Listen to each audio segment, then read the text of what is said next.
Welcome back to Dead Good Book Reviews. I'm Judith and you're watching another episode of Overbooked here on the channel. This is the series where I talk about every single book on my shelves because I must find love somehow. Today we're going to be talking about Olivia Atwater's Regency Fairy Tales series. As I've had to disclose in all the videos I filmed while wearing this outfit, they are doing works across the road.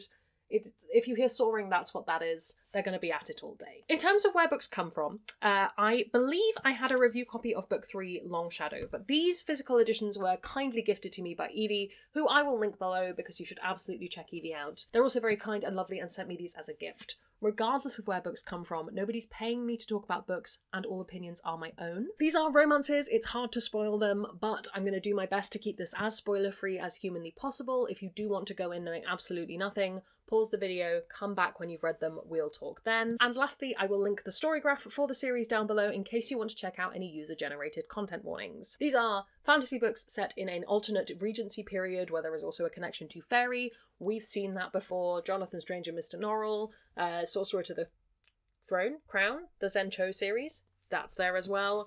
These are just another addition to that. They are, I would also describe them as whimsical romance books and a little bit satirical as well. They were published originally between June of 2020 and October of 2021, and then Orbit purchased them and re-released them, so that's why I have these Orbit editions.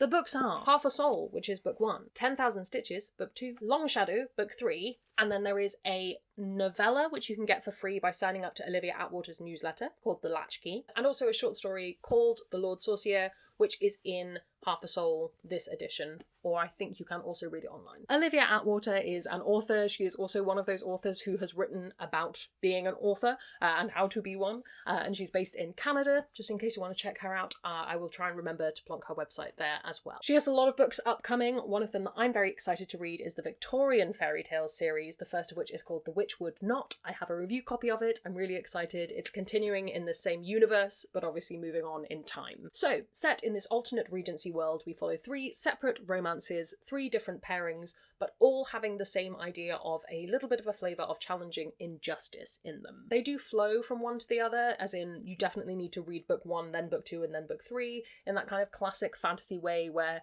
it wouldn't totally ruin it if you skipped all the way to book 3, but you would spoil book 1 for yourself. But that's not a bad thing if you're just there for the romance. In Half a Soul, this one.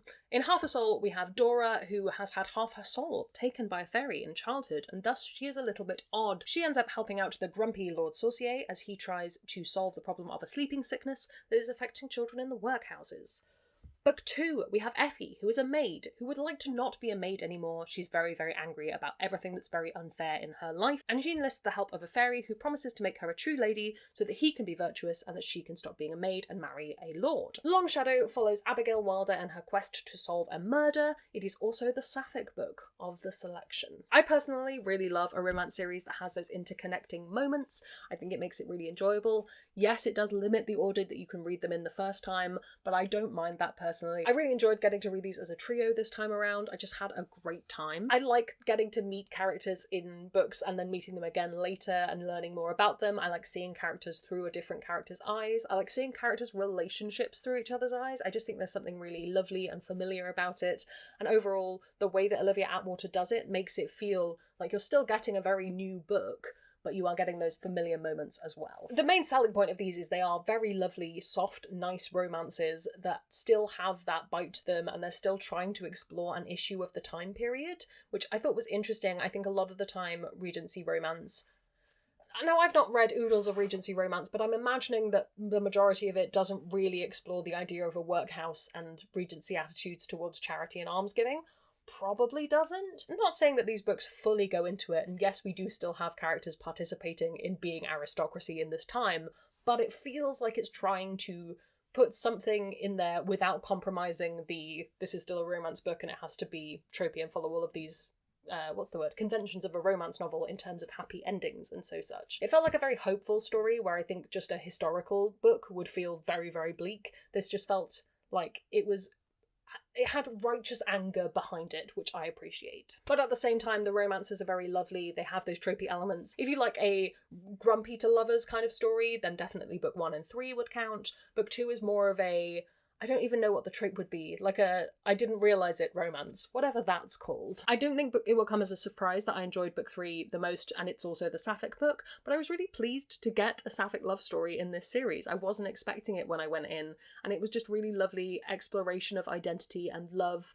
It reminded me a little bit of how I felt reading A Restless Truth, though with fewer spicy scenes. I also appreciated the magical elements of the story and how you got to learn more about that, particularly in book 3. Again, probably a contributing factor to me loving book 3 the most. I love learning more about magic. The magic system is very interesting, and I like that we have the idea of the rules of the Fae, which is the thing that most people know, Fae can't lie and all of this stuff. However, quite often in books about the Fae, that becomes a real plot hindrance. It makes it really difficult to move things on, and in this case, I didn't find that. I felt like they were just there, they were known, and you could move on with your life. It's really hard to talk about romance novels in terms of recommendations because I think so much of it comes down to what tropes you enjoy. Personally, I enjoyed all 3 of these. Sometimes I'm not here for a grumpy to lovers kind of story, because often I feel like the grumpy person is just allowed to be grumpy and never face any consequences for that. I think these books in particular do the work to do some of the character redemption, which isn't something you always see. However, if you're not here for any of those tropes in particular, these might not be for you. They also aren't super spicy romances, so whether you do or don't want that is your business. And then I think probably it's just all the stuff I've already said about the fact that yes, they are trying to be satirical and to get into some of the issues, but also it's still nobles in a Regency period, so how much are they just contributing to this and how much do we redeem them for that?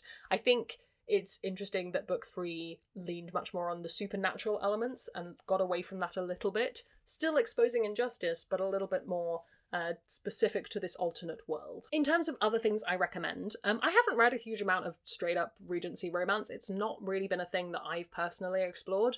I am 100% confident that I would very much enjoy it. I've read the first Bridgerton book and I had a good time with it, but I've never really gone out to read the rest of them. Weirdly, I think I would recommend the Wayward Children series by Shannon Maguire. I think there is something about looking at the world and being in a magical world but still exposing things about our world that are wrong or have been wrong that was in there. But that might also be because I read some of the Wayward Children books around about the same time as that reread, so bear that in mind. Sometimes these things influence my brain more than they probably should. Overall, I had a really good time reading these books. I'm 100% certain I'm going to have a good time reading The Witch Would Not as well. I'm so excited for a continuation of this series.